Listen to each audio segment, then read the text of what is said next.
Chapter 3, The Human's Will. As young souls, love and joy was at the forefront of your being. Through the years, this changed.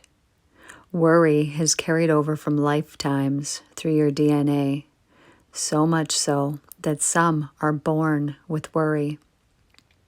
This can be changed. A planet on edge reacts in ways that harm. The will of humans is a heavy and powerful burden. The will of humans will prevent your eyes from seeing the truth. It cuts into the soul like a knife, leading humans down paths of distrust, untruths, false beliefs, and deceptions. A human's will is centered around self, not from within self. Within self, all truths are revealed and appear gloriously before you. It is light and lightweight, and burdens have no part in it. Apart from the human's will, you are complete and all-knowing. The will of humans began centuries ago.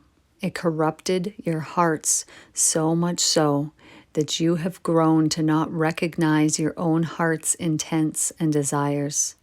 This has caused much pain, and this pain returns over and over, lifetime after lifetime, causing despair and weakness in our world. A time for change is now, to reconnect your hearts and your love for each other. Most of you have never felt this love, this original love, enough to recall it. The time has come to change this. The wounds on the planet are so deep, they can only be filled with this love. It is easy and simple, but must be done regularly for healing to occur. Think of a needle pricking your finger. It bleeds. It hurts, but it can be stopped. It can't, however, be stopped if you continually keep pricking your finger. Stop the old ways of being and begin anew in order to heal the wounds of the past. This unfairness we all suffer with has come because of ways of the past. The injustice has become a way of life because of humans' will. The system of shame and guilt you have built your lives upon will crumble under the New World laws. A time for peace is now. In this precise moment, a call for peace is building up in your hearts, unlike the world has seen in its history. This will continue to grow daily until it cannot be denied by any nation. Old ways, old orders will become new, and enlightenment will take its place. Calm and peace will be restored, and hopeful hearts will spread their joy far-reaching. Kindness and love will replace sorrow and grief, using healing words to comfort those in need and spreading joy contagiously through the lands, until there is peace in the end of the human's war on himself. Desire for good will far outweigh men's evil desires, and kindness will spread like fire through the lands. Money will not be a source of joy for oneself, but a way to help others, and this will be a strong desire rather than a burden or obligation, as it has been thought of in the past. Giving will become a strong desire until the need for it is no longer useful or needed. Harmony with all creation will once again become second nature. Equality of all humans and nations will be shown as powerful rather than lacking. Children will be birthed in love and light and instilled with care and compassion at such a young age that they will never question being selfless. Harmony with all things, plants, animals, other humans, even soils, grains, air, and water will become deeply ingrained in us. It will become second nature to care for the well-being of the planet, and to show love to the lands and seas and deep waters and skies. The beauty of the planet will always remind you of how Earth has cared for you, and you shall in return care for her, Earth. Kindness will overcome hardships, as each one belongs to me. The kindness, compassion, and caring I show for each spirit, and the delicate way I handle each spirit will be repaid, not toward me directly, but to my own people, which will in return be as though one is showing kindness and caring to me. I love my children, the young and the old. They are all dear to my heart. When they feel despair, I agonize with their pain. It is those of you who listen to my messages who can reach the hurting hearts and help to make them whole. Not as before when you condemned them and told them they hurt because of their wrong beliefs. We have all felt pain. No one is excused from some pain in a lifetime. Pains are necessary and a means to an end for those who wish to learn and rise up to holiness.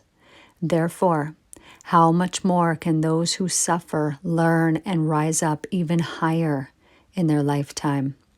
Those who suffer are great in the heart of God.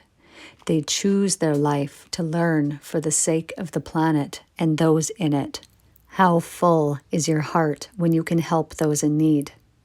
Their pain lifts you higher when you are compassionate and they eat the food you helped to provide. Therefore, their suffering in this life is a great sacrifice made for you. How much more compassion do they deserve when their suffering is done for you? Those who scoff at those in hard times cannot see through the veil in front of them. They believe people suffer because they must want to be in suffering, but that is not true. Their mission, when they were born, was to be a sufferer. It was a great sacrifice they made and chose to fulfill. They do it for you. That is why you must view every man, woman, and child with great esteem and hold them close to your hearts in prayers. Thank them with your heart for their sacrifice done on behalf of you.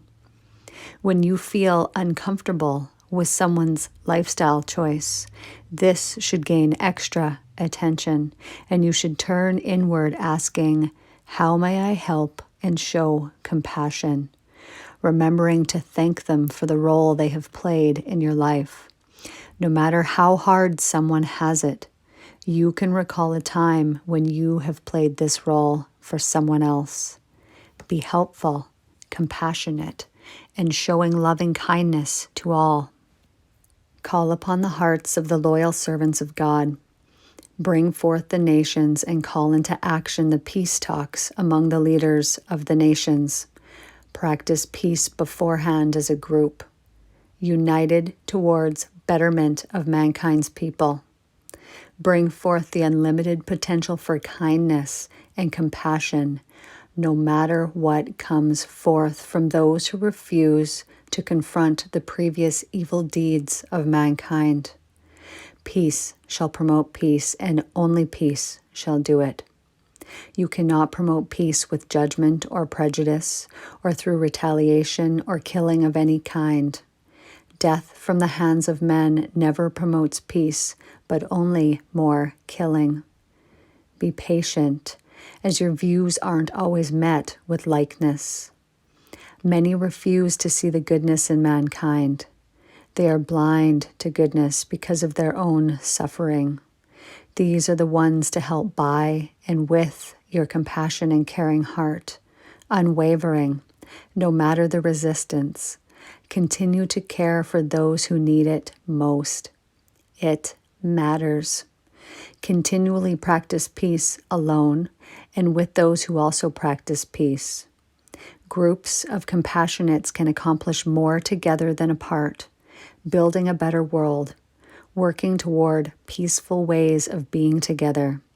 As a team, create the ideal, judgment-free world we hoped to have. Be patient. Work hard, but do not wear yourself thin. To be giving, one must also care for themselves and have time to recharge. This is truly important and promotes peace even further. Your hearts and souls are precious to me, and I love them all equally without change. So be kind and treat yourself with the respect you would expect of God's children.